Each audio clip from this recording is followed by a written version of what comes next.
About a month ago, Greg Doucette made a video called Don't Date a Bodybuilder. And I didn't even have to watch it to know what it's about because I'm married to a bodybuilder. So I'm making this video to let anyone who's planning on bodybuilding or anyone whose partner is planning on bodybuilding know this is what you're in for. And I'm not saying don't do it, but I'm saying that if you can't handle this, you should not get into bodybuilding. So without further ado, let's go to number one. So number one, you must accept, you being the person who is not the bodybuilder, you must accept that you are number two. The reason for this is if their goals are not put at number one, they will not win.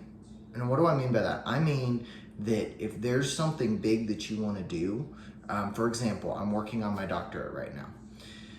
I work on my doctorate when I can find the time, and I have to work around her schedule because daily she needs about 3 to 3.5 hours, since she's on the cut right now, we're a month out, to do cardio and weights. About 3 to 3.5 hours a day. That means that in the time where she's doing that, I am watching the baby, or the toddler now, I suppose. So I'm literally fitting in my studying, my job, my PRN job, all of that, my time in the gym, it comes secondary. If I miss a day in the gym, I have my weights from when COVID happened. I can do a nice little arm pump and shoulder pump and then go for a run.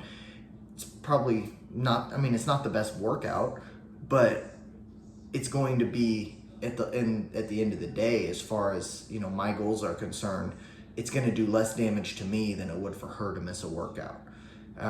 That's kind of, you just take that back seat, and it's just the way it is. The second thing, and this is the hardest one for me, the person who is the bodybuilder is going to experience body dysmorphia and going to need reassurance. Now, this is true for probably 99% of bodybuilders. Body dysmorphia is a huge topic in the fitness community. Everybody talks about it. People that look the best often are the hardest on themselves. My wife is very lean. She's about between 15 and 17% probably body fat. And for a female, that's low. That's low. Females should be 20 to 25 that's considered like the normal healthy range. Most fit females are in that 20 to 25 range. She's getting down to where it'd be like, male college athlete levels of body fat, which is crazy. So when I look at her and she sees, when she's telling me she sees, nothing but all the places that need work, the only thing that I can do is give her reassurance that she looks good, that she's going to win, that she's doing a good job, that she's sticking to the plan, trust the process. Those are the things that you have to say. But the toll that it takes on you is worth mentioning, because when I look at myself, I'm probably in the same body fat range that she is. Maybe I'm a little higher. And in fact, probably I'm a little bit higher. And it's hard for me to look at what she's looking at and, then look at myself and say, holy shit, I look terrible. Like, if she looks bad, how bad do I look, And you gotta, have kind of the mental toughness to know, like, put it in perspective. But it is a hard thing. It's hard on you to constantly be reassuring someone that, obviously looks great and probably looks better than you. That's not fun. It's not fun for anybody. Number three is the meals. Now, Jesus Christ, this is so difficult. My diet completely changed when her diet changed. I can't, or shouldn't, I choose not to, I should say, and you should too. You should make this choice as well. You should not eat things that they enjoyed eating before they went on prep. Since she's on her cut and her coach has had her on, I don't step in where the coach is involved. The coach does what he's doing. He's an IFBB pro. But he's had her cutting for a long time. They did a cut, diet break, cut, because this is her first show. And I don't say anything about it, whether I agree or disagree, but the hard thing is that she's been cutting for so long now that I'm eating mostly her cutting diet foods, which is good for me. It is good for me, but there's times where I wanted to make a homemade pizza, or I want to make some kind of dessert for me and my daughter or something like that, and it's hard to be in a situation where you're being a temptation for her. And it's also just hard to eat, anything that's not super healthy because that's what she's doing. And you kind of feel like your feelings are, damn, I messed up because look how she's got the self-control to do that. Well, why can't I? And in the reality of it is that you can have a cheat meal. Just because she's not having a cheat meal doesn't mean that you can't. But psychologically, it's really hard to, if you're someone who's fitness and health conscious, it's really hard to justify it to yourself. So that is a struggle. This is another one that's really brutal. Number 4, vacations. Vacations are damn near impossible. So she's been on prep, doing maintenance bulk cut. And her coach has been really strict on her for a year, a little over a year now, because he was figuring her out, how her body works, all that sort of thing, and how she responds to different types of food. So he's been very strict with her diet. And besides that, she's also very, very strict with her diet because she wants to win. She wants to win her pro card at this show, which, great, good for her. But on vacations, imagine a vacation where you don't get to eat out. I take that back. The last vacation we went on, we got to eat out once a week. So she had one cheat meal a week. We got to eat out once a week. It was a week-long vacation, so we ate out one time. Other than that, it was every 3 hours. Got to be the meals spot on. And usually our vacations include a road trip to a national park. And road trips, let me tell you about road trips. Those are not fun with a bodybuilder who's on prep. I actually bought a lunchbox that it's like insulated and you can plug it in the car and it warms up meals. Had to have it for the trip. Otherwise we couldn't go on the trip. And it was, it was a stressor in our relationship to go, my family lives almost 2,000 miles away, and to go to that, to their house was a stressor because the travel messed with her diet. And that's not her fault, it's just part of the process. So vacations are really, really hard when you're on prep. Daily activities. This is another one that really affects you day to day. This is number 5, daily activities. So every Saturday we used to go hike, spend the day out at a state park, or trails, or go do something. That has gotten exponentially harder for multiple reasons. We used to both take Saturdays off from the gym. Now she's on a rolling 3 on 1 off, so it's rare that she has a Saturday off. It's the odd Saturday that she has off, which means there's, like I said before, 3 hours, about 3 to 3.5 hours, including the hour of cardio that she's doing now, plus her 2 hours in the gym weights that he's got her. I mean, it's not all 2 hours, but it's, sometimes it's close.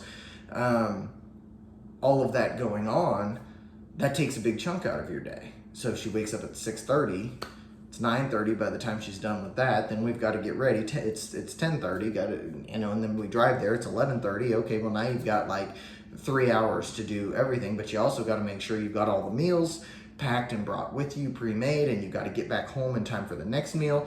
And so those things become impractical, and you just don't get to do them as much. Like, that's just the reality of it. You can say, well, if you plan perfectly, yeah, well, we've got a toddler. We both have responsibilities. So sometimes that stuff just takes precedence. Mood swings, number 6. These are very real during the cut. And on top of the mood swings comes, with some people, my wife included, sleep talking, sleep moving. Just last night, jumps up, yanks the covers off of us, yelling about a great big bug. It reminds me of when she was pregnant. When she was pregnant, she had these same sorts of things. She punched me in the face in her sleep when she was pregnant. But her mood swings are insane when she was pregnant. And they're coming back with the decrease in body fat. I came to see her when I was in grad school. I came to see her at her apartment, and I walked in and all her kitchen cabinets were open. There was peanut butter everywhere, and I went and found her, there was peanut butter in her hair, and she had no idea what happened. So, I mean, she's already prone to sleepwalking and sleep talking. So as her hormones become more imbalanced with this fat loss, because again, fat helps, that's why women need that higher body fat percentage to help regulate hormones. It can be crazy, particularly, and for her too, because we've got a toddler who's just entering the terrible twos. She's about to be 2 next month. And when you are on prep, you're in a big calorie deficit, having a toddler who wants to test your patience is not fun. So that's a very, like, having kids adds a whole other layer to bodybuilding. Emotional availability.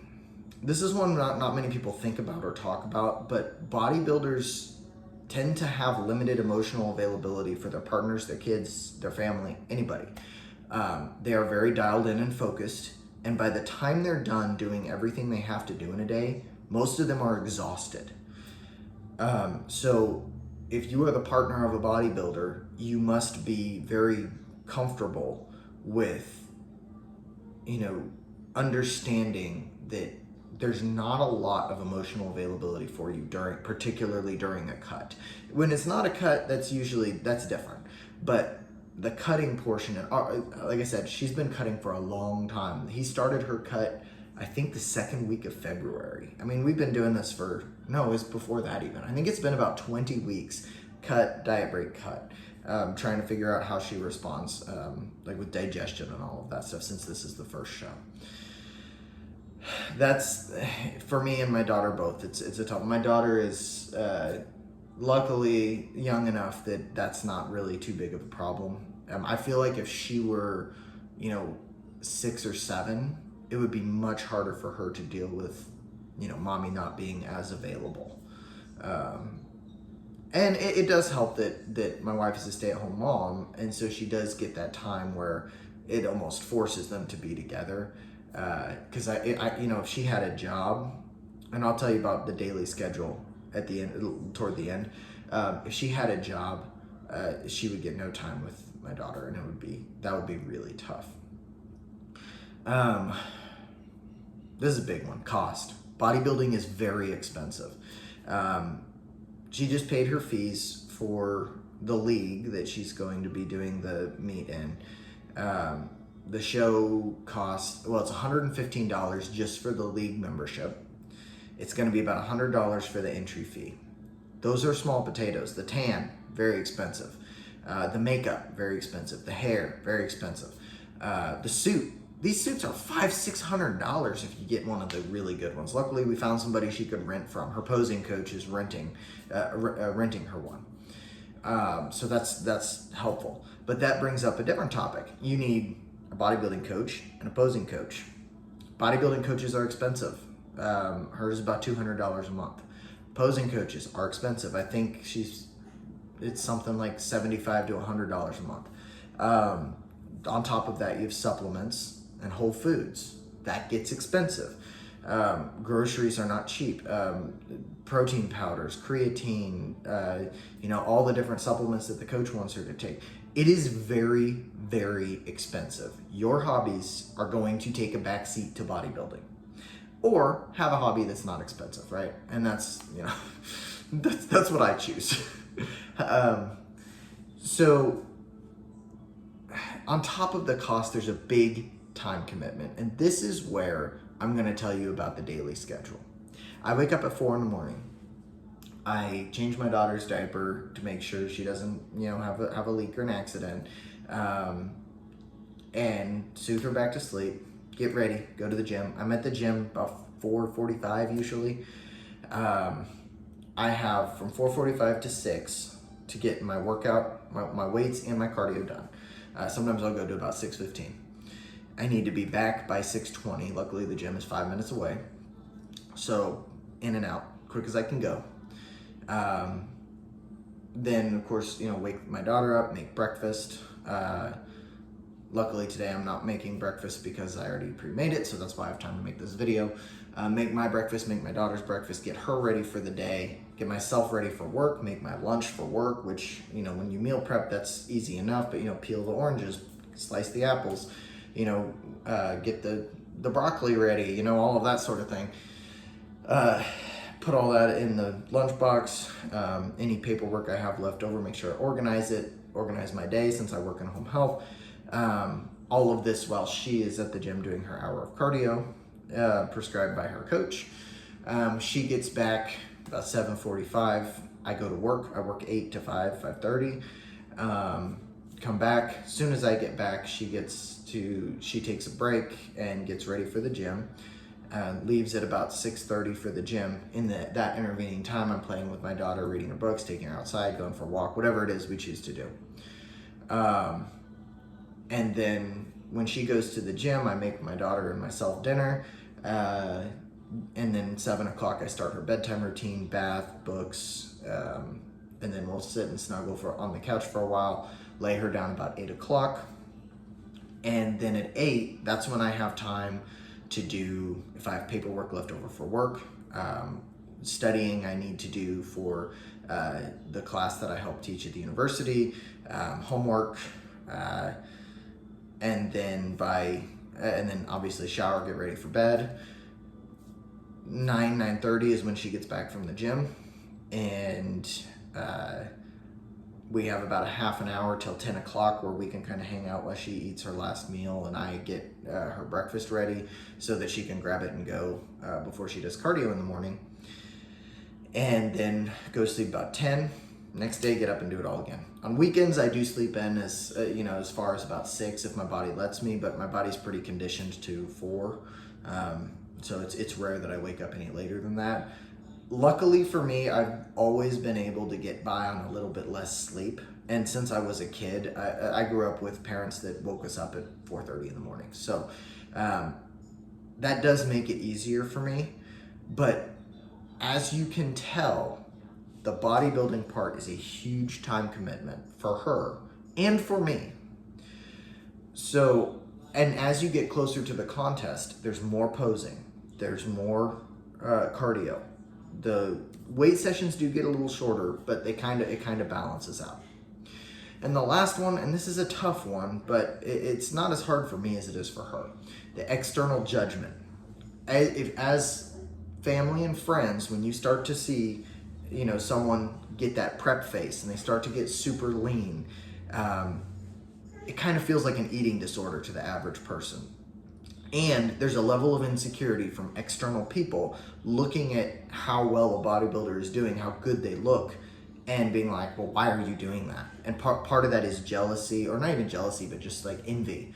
But that's a hard thing to deal with. So my daughter's talking to me. I think I need to end the list there. I'm gonna go get her ready for the day, but I'm glad I came up with about 20 minutes to make this video. This feels good to make it. Yeah, I'll come pick you up, honey. I'll come get you, just a second. If that's helpful, this video is helpful, I'm glad. If you liked it, give it a thumbs up. Share it with somebody who's considering bodybuilding, because this is actually, this is very, very real stuff. And you need to be prepared for these things. So I appreciate you watching. Subscribe if you're not subscribed, and I'll see you next time.